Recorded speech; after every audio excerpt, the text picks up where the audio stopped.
What's up, everyone, and welcome back to the LCS and the State Farm Analyst Desk. We are currently attempting to get an interview set up for you all, remote interview with Team Liquid. Unfortunately, technology is beating us out in that at the moment. Yeah. Every once in a while, catches up. I was going to say, while we have some really smart people do battle with robots in the back, we're going to take a moment to waste some time. And the way we're going to do that... we're wasting time. This is a giant waste of time, but it's a fun waste of time, okay, at that. Let's get this graphic pulled up. Though some of you may remember earlier in this split, a bit of a bet was made between three people on the desk. Jat, Raz, and Mark Z around teams and their chances or the probability that they will land in the top five. Jat, take it away. Explain. Big four. So Raz got to pick first. This was not a premeditated bet. You could still lose. It's not happening. Supposedly. There's a 0.2% chance, or percent number of scenarios, rather. No. This is a flashback to what it's like. This is not happening ever again. For good reason. I'm never letting it happen. I don't think I realized how much you danced during this. I'm gonna turn that into a little. Oh no! We gotta go to the clubs, man. I was in a little shimmy. There was a little shimmy, yes. A little shimmy. I was in pain. So the strategy initially was not good, which was just drink as many bottles of milk as possible. At least I have an iron stomach so I can handle it. I was gonna say that was the thing that made me more scared about you puking on the desk than the pepper itself. So Jat, let's talk about this because these were percentages at the top of the day, and obviously every game we move closer, these percentages will change just a little bit. But you're already pretty locked into this habanero. Yeah. So I had this idea to eat a bunch of spicy foods throughout the week so that I could kill all my taste buds. I just didn't do it. I had the idea to do it. I just never followed through. So I'm done for. You're so done for. So then your best hope is just to not go down alone. Yeah. And you're really playing for the Mark Z FlyQuest scenario. That's a good percentage as well. So I think FlyQuest is also not getting top 5. So I'm pretty happy about this. Okay, so fair enough. A quick reminder to everyone just so they understand. It's those teams making top 5s. In other words, if the team they chose does not make it, then they will eat the habanero. I'm being told that we have, what? What I need is for Mark to fail alongside him so I can have a harem of habaneros. That's what I need. Okay, sounds good, Brad. I hope you get what you want. Thank you. I was going to say, I'm being told that the very smart people in the back defeated the robots, and so we are ready to get into that interview with Santorin. The smart people do the smart things. We're here for the Verizon post-game interview. I've got Santorin. So, did someone tell you that Captain Flowers is casting? Is that why you picked the Skarner here today? No, I did not. But from watching Captain Flowers play Skarner, I was like, you know, I got to pull it out. You had to, right? And you did so well. There was actually the replay of you bringing through the butt twist, the play. Can you tell me a bit about your preparation on this pick? It's not the first time we have seen you as Skarner, but how you performed here today. Yeah, I mean, the butt twist, that's the classic. If you can't do this, then you're not a Skarner main. I mean, for me, it's just like TL Skarner. Xmili was an excellent Skarner, so it just feels natural as the TL jungler that I have to pull this out. Also, it's Brox's birthday today, so, you know, brings a little extra joy. Yeah, happy birthday wishes all around then. That's always a great gift to deliver in these scenarios. I do want to bring the conversation a bit to the larger angle on the team. You're coming off of the 2-0 week last week. You get the victory here today. But watching the episode of Squad, it gave some knowledge into maybe some of the discussions from the team, a little bit of differences of opinions between you and Core JJ, for instance, on plays. Can you tell me about what that's like working with all of these veteran voices and the progress that you are making to turn things up so hot right now? Yeah, so in the past, it was harder because, you know, we all have a lot of voices and a lot of good opinions because we're all from successful teams. But we're just trying to find something we can all align on, you know, like do the stand-up play. And, you know, in the moment, you can always, like, talk about, you know, like a more advanced play. But in general, we just never talked about, like, the stand-up play. And because of that, we're just doing a bunch of dumb stuff in the mid-game. And usually that's where we threw our leads. Because I think we're a very strong early-game team. We go mid-game, and we just make a lot of mistakes where people are getting caught off for no reason. Because we just had too many ideas. So now we're kind of more on the same page and just looking forward to dominate. I know that Bwipo spoke about it a bit as well in his MasterCard interview earlier, how going against EG last week, for instance, was a great way to test that. Looking towards later portions of this week, you have 100 Thieves as well that have been really heating up. They're definitely on a hot streak. Do you feel that they'll challenge you in the same way that EG may have? they'll definitely challenge us. I think 100 Thieves is a good team, and I think we always have very like close games. The EG game I also don't want to take too much out of because we just kind of rolled over them in the early game, and there's not really much of a fight for them to do. But for example, last time we played 100 Thieves, they straight up just played better in the mid game, and I'm hoping that this time we're the stronger team. Looking strong for sure. Last thing for you to make Captain Flowers happy. What is your biggest argument for why everyone should play Skarner at every level of League of Legends? Because QSS sucks, so nobody wants to pay the tax anymore. Fair enough. Santorin, great catching up with you once again. Congrats on the W here today. Thank you so much. We know as far as the LCS that we have to come, EG and GG are both heating up for all the action, and Jojopyun is definitely ready for that playoff pressure. Let's hear it.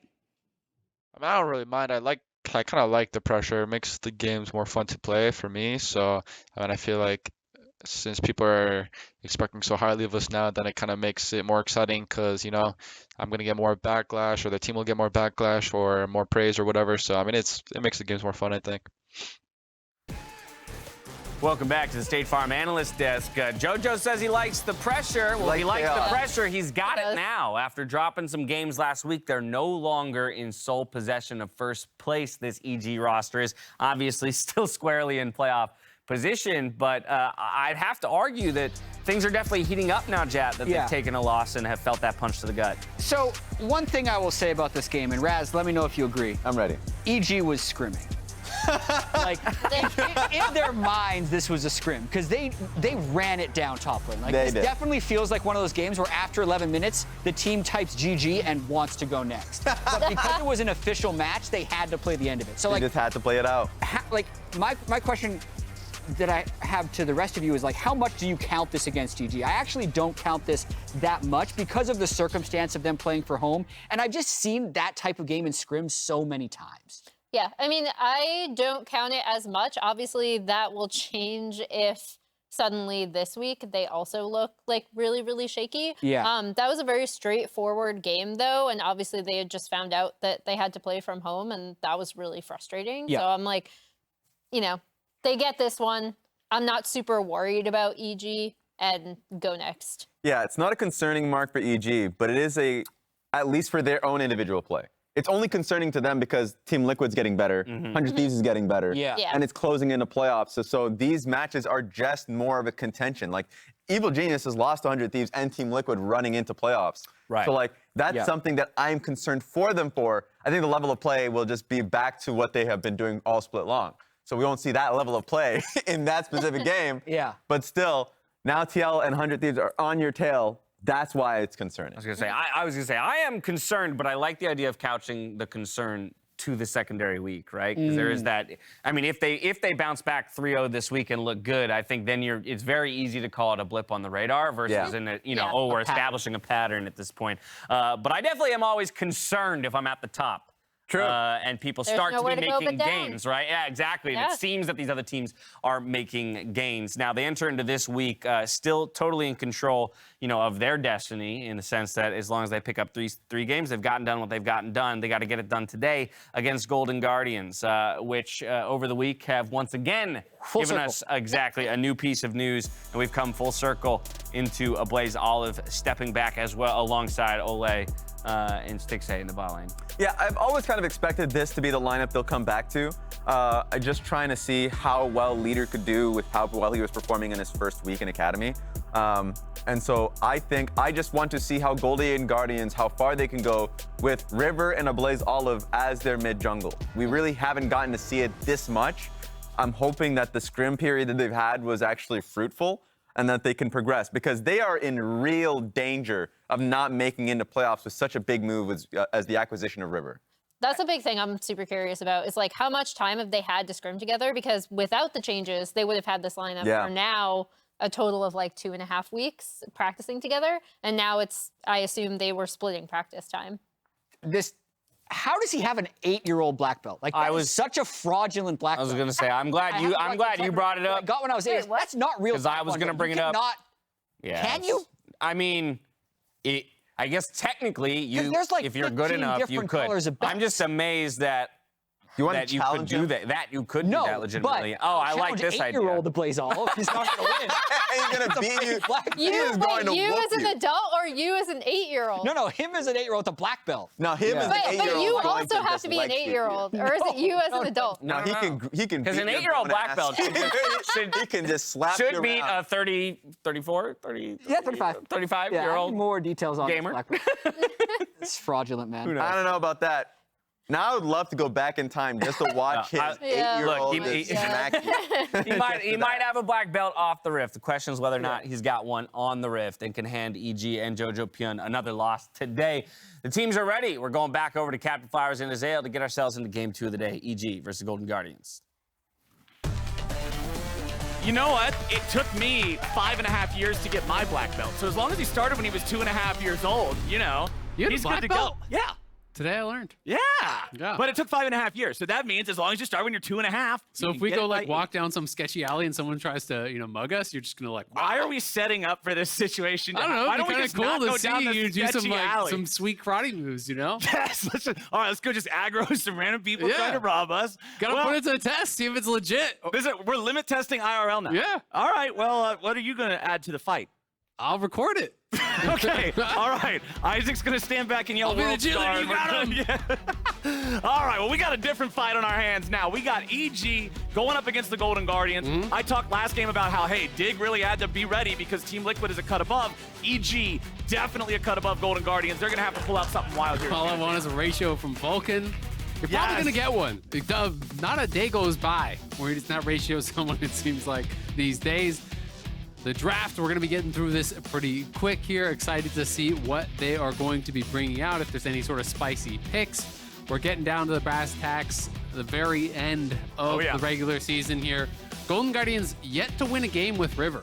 Since they actually picked him up, I was pretty excited about this move. This felt like a big swing to try to really jump up some spots, Everyone's saying, all right, River's the best player on Dignitas. He just needs kind of a stronger team around him.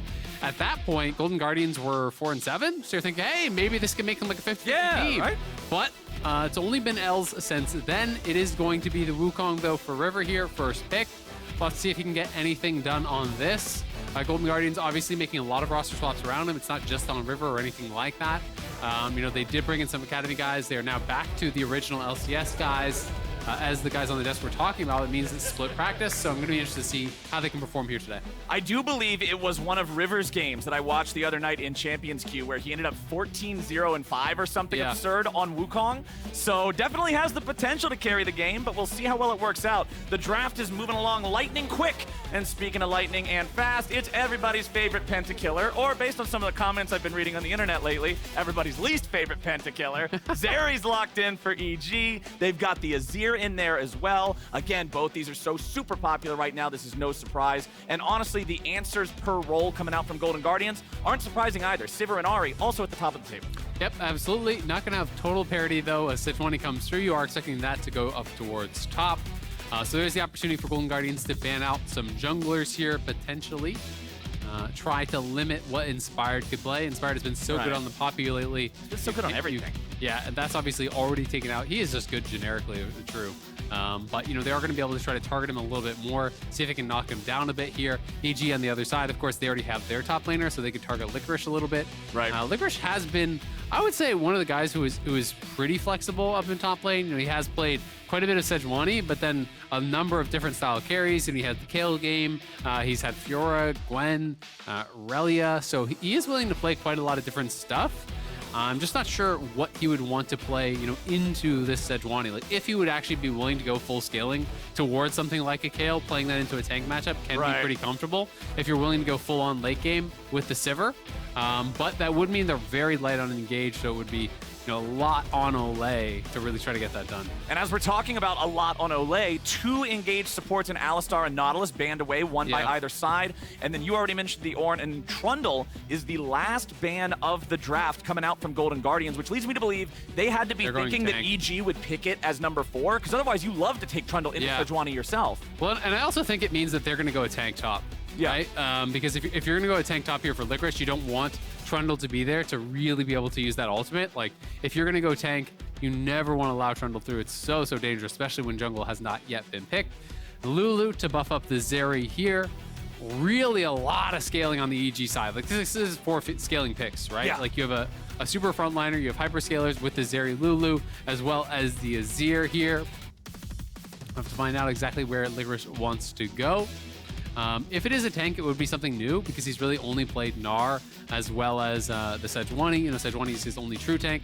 So this time it will be Gragas. Doesn't necessarily have to be tank. We've actually been seeing a lot more of First Strike AP. Right. So could be that, but the fact that he picked Trundle makes me think it is going to be more of a tank style build. Otherwise, I don't really get why they would ban that out.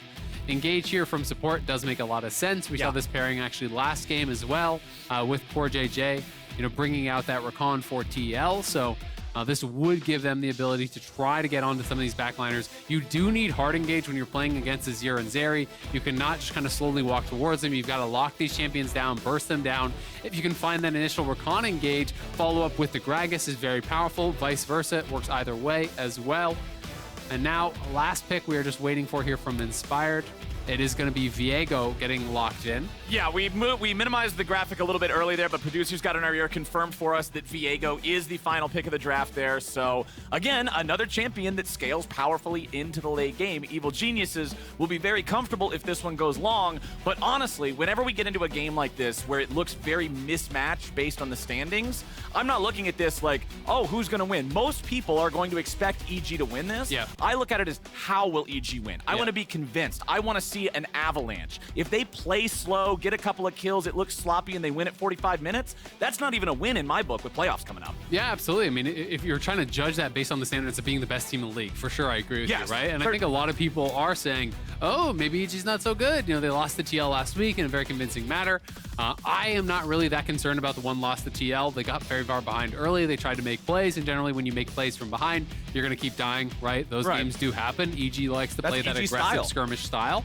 And when it goes bad, it generally is going to go real bad. But EG definitely wanting to go into playoffs on that right path, wanting to have momentum here. So they're going to be looking for a bit of a bounce back week, try to dominate their opponents here today. Well, let's see it. Let's do it. Let's get to it. Evil Geniuses 12-3, Golden Guardians 4-11.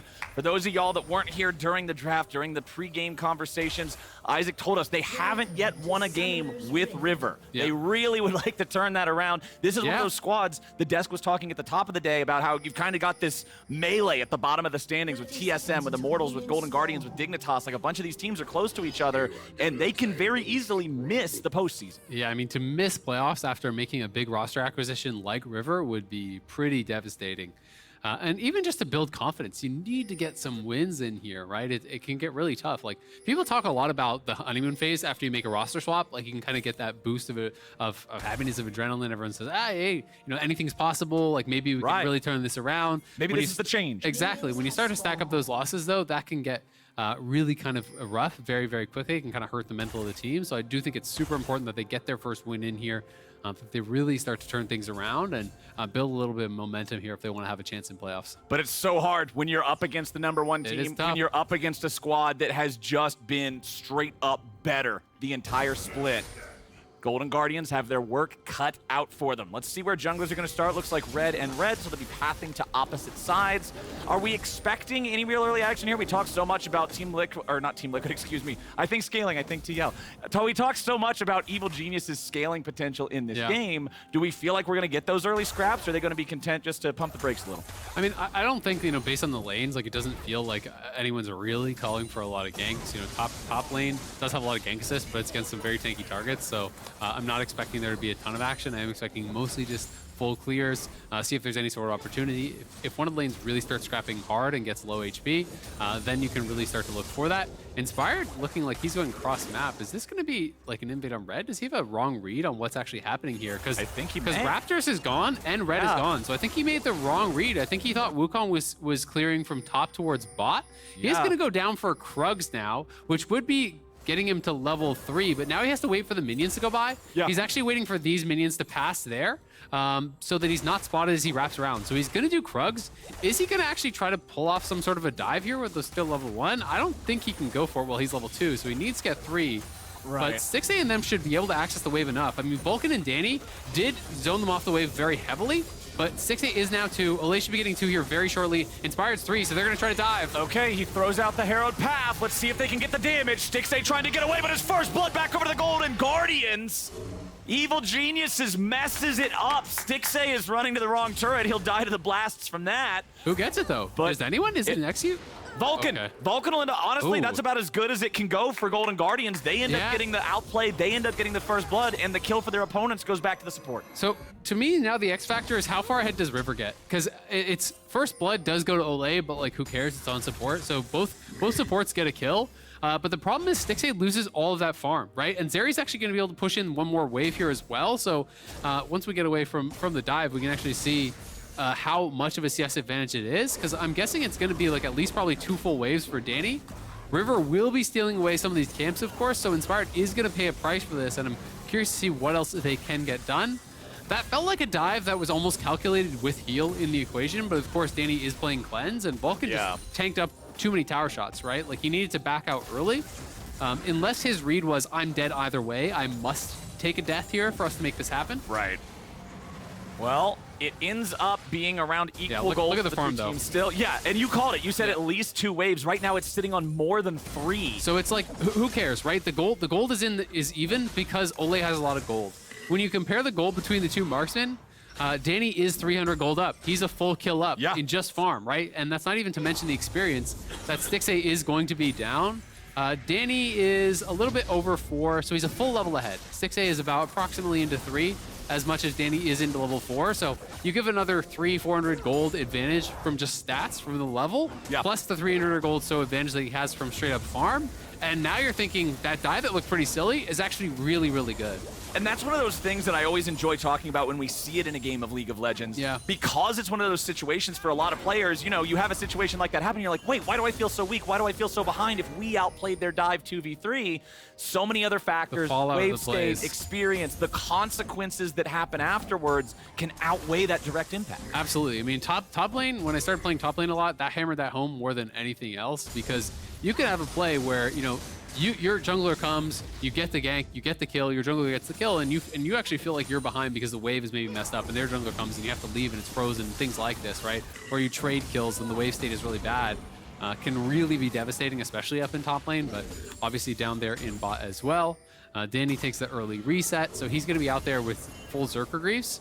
So, you know, great, just even in inventory right now, it's double longsword on one side. They both have a call, so it's 1,100 gold for the Berserker Greaves, 700 on the other side. So he has 400 extra combat, 400 gold worth of combat sets extra right now. And the thing I also want to point out, since we do talk about both of them having a call, remember Danny started with it, whereas Stixxay started with one of the longswords and some potions. So Danny's call is already halfway done. He will get the gold spike from that completion. FOMO, you know? Yeah, exactly. He heard about this call thing, you know. He didn't invest Danny early. made this great investment. He bought it late. Larry David told him about the call. Anyway, back here with Golden Guardians just bringing River through the river. And he's not really going to find an opportunity to do a whole... Oh, no, we can't do that again. We already did that. We already did that earlier. It's terrible. That's the worst part about the trade. Right, River and Blue are no longer on the same team. Yeah, because then they also had a guy named Spawn, so that's another location on the map. You go to Spawn, you go to River, you go to Blue. Yeah, River, exactly. We could have gone to town. I wanted to reprise it. I really did, and then they ended up having. How could they do that to us? Yeah, Golden Guardians, come on. You guys had to acquire this guy here and now. You couldn't give us a couple more weeks to make the content. Anyway, Jojo and Ablazeolive both level 6 now, so plenty of playmaking on both of them, and a lot of extra safety for Ablazeolive in particular. Going to make it hard for Inspired to get in there and try to make some plays to set that one up, so I don't really expect a lot of attention there, especially considering, you know, Jojo's up a couple of waves himself. He's doing great. Yeah, absolutely. It was really interesting start to the game. You know, I'm not actually certain if Inspired had full knowledge of where River's path was. I'd have to go back and check if they actually had vision on it. I know they invaded early to get a ward down, but you know, maybe that was the plan from the very beginning, was just do those camps straight down to Krugs, expecting Wukong to go red Raptors and then up towards topside. And it's a pretty interesting play if that was the plan, because honestly, if this is like the bad end of the dive, if this is it not really working out, you know, it could have been much better potentially. So I like that they're mixing in these aggressive plays. It is something that I have a lot of respect for Inspired for is because he is so intelligent with his pathing. He's very, very creative. Does like to mix things up a lot. You know, sometimes he's just full power farming. Sometimes he's just turbo ganking nonstop. Sometimes he'll do these really kind of inefficient farming paths to get those extra ganks out. And when you do mix those in, teams have to pay respect to it in their prep. And when you're coming into playoffs, like this is something where people will watch that path and they'll say, all right, well, now we actually have to watch out for that in playoffs, right? You have to actually maybe put down a level 1 ward in a different location to watch for this sort of a play. And I love that you point out that it's a cornucopia of strategies, right? Everybody loves watching the crazy, like Gigabytes Marine style of only PvP after level 3 type of jungling. But if that's all you do, people can download you. They can figure it out. Say, okay, play safe at 3 because he's going to throw himself at you. But being able to switch works so well. Seeing, I guess, are we seeing a this is the original. So they had already swept out the ward. So they knew the ward was swept. So he didn't actually have full vision. He knew the ward was swept, so he can surmise perhaps that they're actually starting down there. I'm not sure if it was leashed. That's one thing I didn't actually catch in that replay. But either way, they had a good idea that he would have been starting bot side. If that was adapted on the fly, that's really cool. If it was pre-planned, it's really cool. Either way, I do like those creative moves from them. And at the end of the day, he's down 1 camp. Right? Like, who cares? That does not matter, right? Like the value that you get getting your AD carry ahead in that farm worth way more than a couple of Krugs or whatever River was able to steal away. Inspired hanging out in the top lane up here. Licorice gets stunned up, but he can buffer through it with the body slam. Nicely done. Yeah, that was well done there. If he doesn't get the body slam off, he could have been in trouble for sure. But they push him out. They don't have the Sejuani ult, but Vulcan and Jojo are now here. Will they actually look for this play? Ablaze and Stixxay are sitting in the side, ready to make a move. It could be a 50-50, but remember, Impact has no ulti. And it feels like EG aren't really in the best position to go for this. Yeah, they don't. Zeri's still bot, so yeah, they're just kind of poking around. I think they're saying, all right, well, we'll look for it if we could get like a 50-50 smite, but they weren't given that. So I like that they didn't overcommit. They weren't able to be caught out. And at the same time, plates are being farmed bot. So that is 2 solo plates, potentially 3 gonna go down. If 3 go down here for the Zeri, like that is pretty devastating because all of these waves are being denied. Yes, Stixxay will go top, but the farm is still being lost. It doesn't matter if Stixxay is the one losing it. Someone on their team is losing it. Right. 3 plates now in the pockets there of Danny. He almost cashes the call. So he's 800 gold ahead of Stixxay now, right? And you're going to expect to get, 2 plates back on this Herald, but, like, not worth. In that 800, it's the entirety of the gold lead. And I always remember you specifically really getting on teams that did not have good Rift Herald macro for sending everybody up there instead of just taking plates when you're late to the play. And I'm glad to see a lot more teams are getting better at it, because why would you just walk everybody up there to be late and lose it anyway? And I mean, one of the big things too, to me, that was always important about Rift Herald plays is that concentrated gold is way more powerful than gold spread out amongst your team in League of Legends. It's just the way it is, right? Well, as they might find a pick here. Inspired using the ult and the flash to get away to safety. Remember, the Heartbreaker gives you that unstoppable ability to disengage there, so they don't have the burst to take him out in time, but they will at least force him back. But especially on crit scaling marksman, where you're getting more and more value out of that crit and AD. Jojopyun moving up here. Olleh could be in a little bit of trouble. Not going to find it, though, on the sweep. Gets 5 gold for bumping the clone. All right, first strike value. You hit the clone. Okay, so a 0 ulti for 5 gold. Not normally the trade you want, but at least they force Golden Guardians away from the river, I guess. But Cole pops, and now Danny is almost 1,200 gold ahead of Stixxay. So feels good, man. He is very, very far ahead. But yeah, like concentrated gold is just way more powerful in game in general, especially on hyperscaling champions. Crit marksman. Some of these really late game mages as well. And, gets you to those item completions much more powerfully. If you have 1 case on one person, that could be a full item, right? Completed. Yep. If you have 1 case spread across the whole team, 200 gold, it's like a refillable, right? It's not really cool. a lot. I went back and got a control ward for us. And Danny now, you look at that and you can see it actually showcased here in the items. So EG now, I think, will play with that priority and try to actually take fights here. Try to look to start up dragons, do things that they know are going to be very, very tough for Golden Guardians to contest. And this first dragon is a desirable one. That's an Infernal Drake, right? Like, that's plus 9% or AD and AP or whatever the bonus is, 50% improved from previously. Like, previous games, we saw the Cloud Drake, right? In game number 1. That one's not super valuable, even though it did get a bigger buff. People just generally don't value it as highly. But Infernal's always on the menu. So Danny and Vulcan push back underneath their own turret right now as Ablazeolive and River will find themselves back here in mid. River has about 1 minute left to try to use this Herald. Inspired's going to show up, but he gets charmed away as Danny goes in after Stixxay, who has no choice but to run. The zap won't hit him there. And Stixxay has to walk it off. Defensive Sivir ulti as Danny is just comfortable with this lead. Yep, just getting aggressive, pushing him out. And if he completes the base, then there's no TP to cover, so it's going to be even more minions denied here. Another turret play potentially going over towards Danny. He didn't even use his ulti, so he didn't even really commit much. That was just a speed up from Lulu and him straight up running at the guy. It will be another plate going down. Another Whimsy comes through from Lulu, so just giving additional attack speed. And I think he may potentially get the full tower. It looks like he's gonna. So full tower, all 5 plates are all solo gold onto Danny.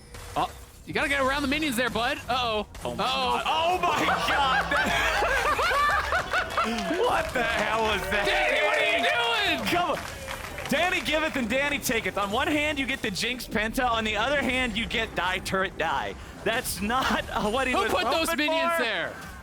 But at least he got the stupid turret. No one could predict that. Okay, yeah, how could we ever? Anyway, the turret's gone. Danny's just taking that was a fast recall. Fast base. He just wanted to get back to base and spend the gold. We talked about Inspired's pathing. How about Danny's? Yeah, straight back to the well. Straight back to base. Didn't have to take a single step. He just got there automatically. That's efficient, really. When you think about it. Think of all the time you're saving. I mean, Danny did end up getting the entirety of the bot lane. If he didn't get it, I would probably ult F4. If I died to that and didn't get it, yeah, I'd just leave. Just all right, guys. That would be the end of the career. That would be my retirement announcement. It's just the fact that I never came back.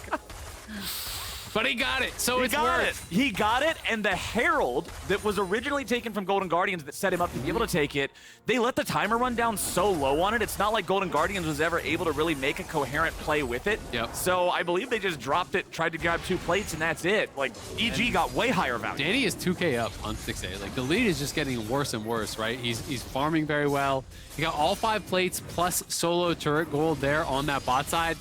They're going to grab up this Infernal, so you can see he's way ahead of the pace of the game. Jojo as well, very far out ahead. Golden Guardians feeling like they're kind of just slowly bleeding out of this one. They do have a lot of playmaking, though, so they are going to have their opportunities. It wasn't going to be for a while because they were way slower on all their mythics. Like, Jojo, Danny, and Impact all had mythic before any of their counterparts did. You can see the career records, 9 KDA for Danny as Zeri. That's nuts. Ooh, I wonder what it is now, though. Died to the tower. That's okay. That's hurting the KDA.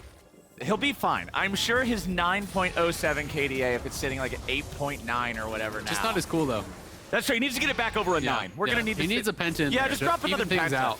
Zeri gets like, what? 1 every day. Yeah, every day she's played in professional leagues, she ends up getting a penta somewhere. So why not Danny, huh? Yeah. He's pretty experienced at picking those up. All right, Olleh is trying to see what EG is up to here in the river, but they're going to step forward, clear out all that vision. And EG, they're the ones bringing all 5 men topside to take the Herald here the second time around. Golden Guardians, they have their mid laner all the way down there in bot. No teleport available for Ablazeolive to join up with this, so I don't see them doing anything trying to stop it. Jojo's just going to go ahead and rotate, start clearing out the minions up in topside. And we'll see if EG can find more successful use of this Herald than their opponents did. Yep, they might just use it for the next dragon. That's kind of like the most common use of second Herald generally, is you just drop it before the next dragon spawn. River looking for a flanking play here, but Inspired is behind him, and Danny can just glide out over the wall, no problem. And he's going to be out to safety. You can see Impact. Impact based early, didn't actually want to commit the TP, but he just goes down towards bot to actually defend that tower.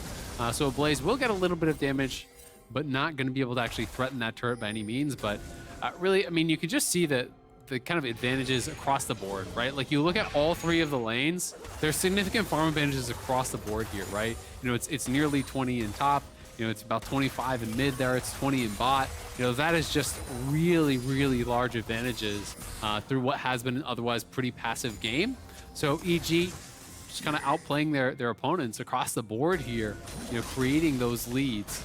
So when do you want to see this playmaking from Golden Guardians come alive? Because we've got Mythics online for everybody that's not Olleh now. I think it basically has to be before EG hits 2 items. Like, when you're on 1 and they're on 1 and pieces, you have to go for it. If you're not going for it then you're waiting for when you're on 2 and they're on 2 before they hit 3, right? Like, you're pushing it back a long time.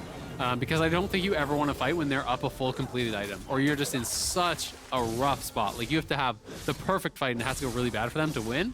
You know, the other part of that is if they see an opportunity, you have Gragas, you have Rakan, so there are going to be windows where maybe they just go for a really explosive engage. Like if you can find Jojo or Danny out of position to insta-kill them, then the gold lead no longer matters at all, right? Right, and Danny does just now hit that second item. Yeah, Runon's so Hurricane scary. completed. Going to give him extra team fight power, extra AoE with those auto attacks. Herald summoned up here in mid, so it will not be synced up with the Dragon. But considering the current health on that turret, Shelly will nearly be able to kill it with just the charge. Goes in there, takes it down to what looks like 15% HP or so. Yeah, and Inspire's threatening the dive, so they're going to try to make them back up with Impact coming down too, so they can finish it, right? This is just really nice stuff. I like this. They don't even have to look for the dive, right? But Impact now, ooh, nice spell shield from Stixxay. Very nicely timed there to prevent the ulti from Impact. If that one connects, remember, it's not like there's a cleanse, it's not like there's a Mikhail's or anything. He's dead there. Yep, absolutely. But just good macro play from EG. They have Jojo pushing up top. Blaze is pushing bot, as it is kind of poking and prodding here around, but they're going to take away the enemy jungle. They do push in, take down that mid tier 1. It's traded for the bot tier 1, but of course, then EG get top tower as well onto Jojo. They're taking away that entire quadrant of the jungle from Golden Guardian, so EG always getting more out of these plays. Just really, really smart setup, right? Because Stixxay can clear out that wave no problem, and he would have been able to keep the tower alive. But as soon as you know, Inspired's behind you on one side, Impact's behind you on the other side, you can't stay at that tower or you're dead, which guarantees that EG was always going to be able to knock that down. Evil Geniuses keeping that 2,000 gold lead. 45 seconds till the next Drake spawns. And very unfortunately for the Golden Guardians, second items are now showing up for more than just Danny. Jojo going to get Banshee's Veil. Very important for being able to stop some of that explosive pick potential you're talking about. Absolutely. A Gragas ulti, a Rakan charm, something like that. He can step away from, have the opportunity to react to now. And you can see even Inspired is kind of preparing for a potential fight, right? He grabs a pretty early stopwatch here. So he's going to be ready to really have that one punch fight. Impact picks up his Frozen Heart, so I don't think it's a smart time for Golden Guardians to fight before they complete, which does mean likely they have to give this one up unless they feel like, hey, we really have a good angle here. But I think it's unlikely to go their way if you fight right now, because EG has the additional completed item across all 3 roles. Yeah, I'd much rather see Golden Guardians let this one go, but it looks like at least for now, they're willing to contest it. River runs in, bonks the dragon over the head real quick, gets it aggroed. Remember, this is the Cloud Drake. This one does high DPS compared to a lot of the other ones. Golden Guardians are going to stick with aggroing this. They're starting to whittle it down to about half HP now. Inspired is over the wall. Throws out the stun there, but the Spectral Maw doesn't have the distance it needs. Ablazeolive 1v1 against Jojo off to the side. Meanwhile, the fight breaks out, and River's going to be jumped on by Impact. Dragon resetting a little bit. River looking for some sort of a way in, as Inspired is the only man left in the pit. Stacking. Zeri stacking up. Danny zoning him away. Impact surviving with Wild Growth. EG take control of the pit, control of the fight, control of the Drake. Impact gets out, and Jojo gets in. He throws Olleh right back, but they aren't going to grab any kills just yet. Inspired's looking to go in and find the reset, but Stopwatch is there for the outplay and gets him to safety. Licorice now going to be the next target as Impact stuns him up, and Danny shoots him down. Oh, Danny's looking. He's on the honey. He tags him with the laser. They are slowed up here. I don't know if he can chase in, though. Not enough HP. Not enough HP. Not 1v4 like that. So they back away. It's Drake plus 1 kill for EG. Yeah, a lot of summoners used on either side. Both summoners used on Stixxay. The flash was used for Ablazeolive as he tried to go in for the big play. EG push forward here with Impact's ulti, trying to zone them away. Danny pops the ult, and then Golden Guardians know they have to reset the stacks on Zeri or they're going to lose this fight. But that buys EG to the time to actually finish this off. And then Jojo here finds the angle coming in from behind here onto Golden Guardians. The spell shield goes up, but it actually didn't even clip him. So Stixxay just able to sidestep that ulti was key, and slinking away with very low health. EG doing a good job kind of trading health bars back and forth. You're stepping up as they need coverage. And Impact had to flash out early, but then it's Inspired going in, and Impact has enough health to kind of go in and cover for his jungler to get out even later on. They're able to give that kill over to Danny as well. So he picks up the kill, they get the dragon, and they're positive on summoners because Danny didn't use anything as far as his summoners on that fight, and he is the key member right now, working towards his 3rd item, likely going to be Titanic, because he does have that Tiamat plus the Ruby Crystal in inventory. So looking back to what we were talking about before that fight, saying we'd rather see Golden Guardians not take it. We still feel that same way? Because I'm still feeling that same way. I'm still feeling the same way. Yeah, it wasn't a wipe, it wasn't an ace or anything like that, but as you're describing, summoner spell advantage for EG, kill advantage, objective advantage. That went EG's way anyway. It is a close fight, so like I can definitely see the thought process of like, hey, if we just really execute perfectly, we could win this fight. Okay. But I think it's pretty unlikely, both because it's EG and I think they're the best skirmishing team in the league, but also because they had the item advantage. I would have preferred to just see them trade sides of the map, just try to take away some jungle camps, set up vision in the enemy jungle, maybe push for a tier 2 tower, something like that, try to get some gold in their pockets, and fight when you're on 2 items, and they're on 2 items, not quite on 3, right? Because when you fight there, you're just giving them, another opportunity to really kind of utilize their gold lead. Another stopwatch now here in inventory for EG. This time it's on Jojo, who is without flash, so I think he's paying respect to the fact that his summoner is down. Yeah, knowing that they're going to have that next dragon fight potentially before it's back up. And Inspired got a lot of value out of his stopwatch in the previous fight. Without that, he would have gone down. So as long as you get value out of that item, it is incredibly effective for the price point. Like, it can really turn things around, switch up the flow of fights. And on a champion like Azir, which you can go really deep on, but you put yourself in a vulnerable spot, it opens up so many opportunities to just be that YOLO player. Yeah, absolutely. And if he wants to go aggressive, this is a pretty heavy dive team with Gragas and Rakan and the Wukong. So, like, he can even just go Zhonya's third. Like, I think it's actually fine this game, right? So, you can do a pretty defensive build here and utilize, the Banshee's Veil and the Zhonyas to allow you to kind of throw yourself in there, look for those aggressive plays, but also to absorb some of the dives. That one ward over by Baron is going to kind of slip through the cracks here. This one is such a good one just because it's never actually covered by the pink wards in the pit. You need a second pink ward or a sweeper in the area. Licorice hunting here, though, as they pop the Shirelius. Yeah, Golden Guardians, they won't find anything here just yet. They're trying to throw out some poke, trying to see if they can grab anybody out of position from EG. Jojo rotating back over now, seeing how aggressively Golden Guardians were posturing, wants to be ready to jump in on the flank if this fight breaks out, but it won't. Everybody just sort of backs away. We've got a Drake here in 1 minute. I'm expecting another brawl over this one. Yeah, absolutely. And I mean, again, it's just smart kind of slow passive play from EG, right? Golden Guardians group up as 5. EG stays in the area to kind of maintain some semblance of vision, but they have Jojo pushing up towards top, and that's what I was highlighting. The top lane wave was dying to the tower. And look at the levels now, right? Jojo is up at level 15 here. Licorice just hit 14, Ablaze is on 14, so he is getting that experience advantage, spending time in those side lanes. And Inspired donating a lot of these camps over, gives him the blue buff, gives him the Gromp, so getting up to that point where it is going to be very, very dangerous. Danny again now, because he is so accelerated, has already hit his 3rd item here. And Jojo has 2k in bank. So they are really, really strong. And yes, Stixxay has hit his 2 items, but he is going to be pretty far behind the pace of the game compared to Danny still. And Danny's hard to kill as an AD carry, man. Through a shield bow, the extra health pool that Titanic Hydra also lends you, like, he's very difficult to kill. So unless Golden Guardians can hit him with everything plus the kitchen sink, I don't see him seeing a gray screen anytime soon. And that damage, they know what that Zeri is capable of. So EG have control over the bottom side river here at the start. Licorice is going to push up the bottom lane, then he should be able to approach from the south, warding the brushes. All about the engage. Yeah. They throw out the ulti from the Sejuani, looking for Ablazeolive, but they don't find him. He has to spend his own ult to get away. Exactly. So no ulti on Ablazeolive means I think Ahri is going to be very ineffective in this fight unless they can find something right now. That's why EG is playing kind of passively here, sitting back a little bit. Licorice looking for this potential flank, though. He has the angle from above.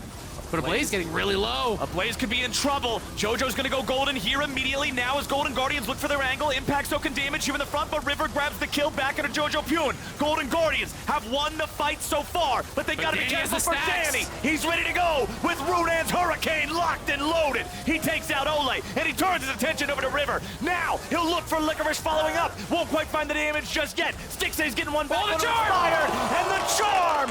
Ult be damned! Ablazeolive catches Danny and stops the pentakill. Oh, Danny was a couple autos away from a penta there. I think he thought he had the range on the charm, but the very edge of it connects onto Danny, gets him the shutdown there. That was by the slimmest of margins. Golden Guardians making this fight really, really close here around the Dragon, they had pretty good setup. I mean, Licorice can come in from the top. The only problem here is, imagine if Ablazeolive had his ulti. Ablaze was flashing out as River was going in, so they were a little bit disconnected there. But River was able to get so much damage down onto the Azir, bursting him down. And then the problem here is Danny. They have that Scuttle Shrine, so he gets the move speed boost from that. He already has the stacks. He's able to finish off River here, and then going in through the Boomerang Blade, gets really low, tries to backstep here on this Charm. Oh, I think what happened there is he actually right-clicked behind him and right-clicked the Dragon. That's what it looked like. He turned around. Turned to attack. He turned to attack, so his character did not move. Oh my God! That champion's so balanced. Hello? All right, yeah, that's... That's Zeri, baby. Inspired versus Ablazeolive. Ablazeolive has to try to get away. Inspired going to be taken low, and Licorice gets rid of him. Golden Guardians, their team fighting is keeping up. Danny gets jumped on. Follow-up from Olleh. They're not able to kill him in time. And now, face the firing line. That's Golden 3. Guardians. Danny is looking. That's 4. 5 again. Zeri does it better than any other champion in the damn game, and Danny does it better than any other Zeri. Oh my God, he almost got the penta. We were joking about it early, but Danny getting the quadra there. The engage came through. It was Licorice flashing in on him, Olleh flashing in to follow up, but they could not close the gap. The carries couldn't actually get in to take down Danny, and just like that, EG gets enormously ahead. Golden Guardians were fighting valiantly, some really close team fights back and forth between these two teams. But EG fully in control now, nearly 7,000 up. Let's see it again. Let's watch Danny just pour bullets into it. He's got an action movie clip in that gun or something. Absolutely, man. Golden Guardians on the Dragon here. They do secure it, and then Ablazeolive over the side finds the Charm onto Inspired. They go in. They're able to get him really low and then finish him off. But as they go forward here, they're kind of grouping up and funneling up for Danny, who's getting so much damage down. Body Slam Flash comes in. Olleh goes for the follow-up. But look at Impact making space, and then Jojopyun flying in from the side. It was a great spell shield from Stixxay to actually immune that ulti. But they create the space. EG fights so well around their carries. They know their win condition, and as soon as Danny is in danger, everyone is throwing their bodies in between Danny and the carries to make sure that there's no follow-up. And it's that presence of mind, it's that level of team fighting that has EG at the top of the table here and has Danny reaping the rewards of his incredible team, getting that quadra kill here and now pushing in, looking to try to seal the deal. 8K up, they're pushing in mid, they're pushing in bot. EG's reading from the book of Uzi. Protect the AD carry and ye will win. This is what you gotta do. The Zeri with the Black Cleaver completed as the 4th big item here. So much bruiser power here on this champion. You saw when it looked like, oh, okay, Licorice goes in, Olleh follows up.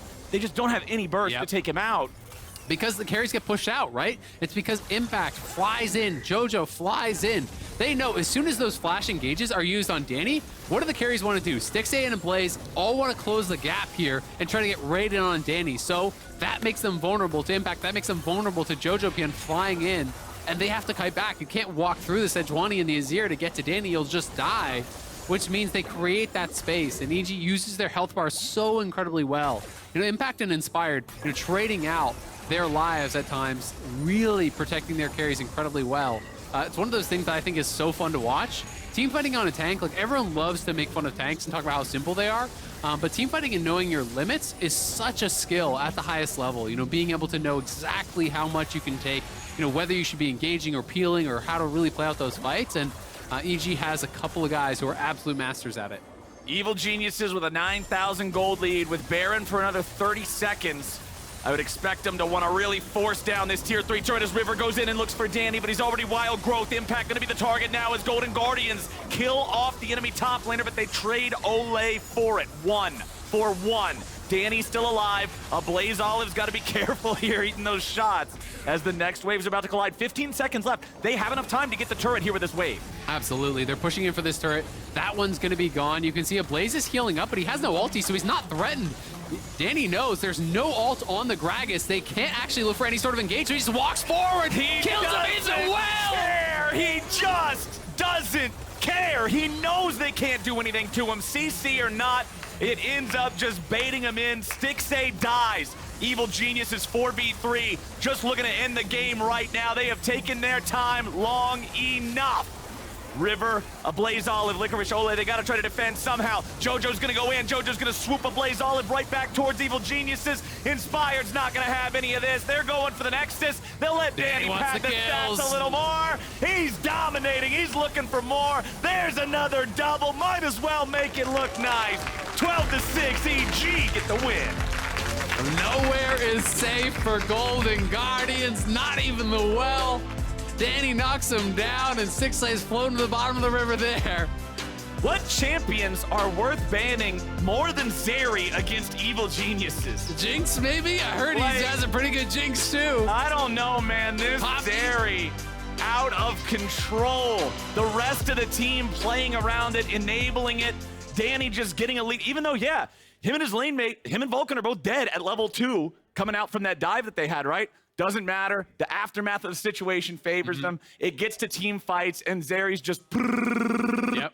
I mean, they played the macro really, really, really well, right? You know, being able to actually handle, you know, forcing Golden Guardians to keep all 5 over at the Rift Herald by kind of poking and prodding, saying, hey, we might look for a fight. You don't want to leave yet. And meanwhile, Zeri's taking a 3-plate spot, getting more farm. You know, it was that 1-for-1 trade where both supports get the kill on the bottom side. But again, they did that after having zoned off the enemy 2v2 so heavily. So Stixxay and Olleh are getting no experience, getting no farm, and when you die there under the tower, you lose everything. So really well played. EG again showcasing how to get your carry fed and how to play around them in team fights. Well, let's go ahead now. It's time to join LeTigress and Jojopyun for our Verizon post-game interview. Take it away. Thank you, Captain Flowers. I've got Jojo with me here after that Evil Geniuses victory. I know they were talking a bunch about Danny there in the end, but Jojo, what did you think of your performance in this game? I think I played fine, except that one team fight, I think, where I died and I had flash up. That was pretty bad, but I think besides that, me and the whole team played pretty well together. So yeah, I mean, I'm pretty happy with today. Yeah, you had some sick ultimates to really throw them into the face of your team's damage as well in the team fights, showing that strength for Evil Geniuses. Taking a step outwards a bit, though, where EG are always talked about this top team within the LCS. But how do you feel that you compare to other teams at the top of the standings, currently tied with 100 Thieves going into this week? Just had that match against TL as well last week. I mean, I don't know. It's tough. I thought we were much better than TL, but then they kind of shit on us. So I don't even know right now. But I still think we're one of the best teams for sure. I do think we still make pretty big mistakes. And if we fix those mistakes, I think we'll easily be the best. Yeah. I think a lot of people agree with you there and the strength that Evil Geniuses have. You as a player as well often talked about ever since you came into the LCS. They did recently release the top 5 LCS mid laners of all time. Jensen even gave a little nod to you, saying maybe in the future you would be on that list. What did you make of the choices? Oh, really? I didn't even know that. I mean, I saw the top 5 list. I mean, it's obvious, like Birks and Jensen and Hai would be at the top and Pobelter and those. So, I mean, it's pretty cool. But I definitely think, you know, in a couple of years, I'll definitely be up there for sure, I think. I think I'll probably be #1, honestly. But, you know, I don't want to say right now, but that's just what I'm guessing. Is that something that you think about often as a player, kind of those individual accolades that you're looking to accrue over time, or is it a bit more secondary in your mind during these games? I mean, I don't care too much about, like, how people would rate me for mid lane or whatever. I just want to win. So, I mean, I guess, like, I do care about just winning and just winning the whole split, but I don't really care too much about my individual performance. Like, if people rate me the best or, you know, whatever, I don't care about that too much. So, yeah. I know that you are very focused on making sure you get things done in terms of competition. The big story of spring was EG making sure to heat up at the right moment, very intentional to go for that run for the championship. How do you feel that you and the team are feeling about your state right now, kind of compared to where you were at the end of the regular season during spring? I mean, we definitely got much better from now than the end of last split, of course, because of MSI, and we learned a lot. I think everyone learned so much from MSI and everything. So, I mean, I think we're a much better team right now, but also the other LCS teams are pretty good right now. So, you know, I don't think it'll be that easy to win the whole thing. So it'll definitely be fun. Yeah. Fun times for you, fun times for us watching as well. Jojo, congrats again on the W, and thank you for stopping by. Thank you. Things on the LCS are definitely heating up as we get closer and closer to playoffs, but the reign over Westeros is still up for grabs. Check it out. Rhaenyra Targaryen, heir to the Iron Throne. I will not be a tyrant and rule through terror. You see her for what she is. We are family! This fighting must cease!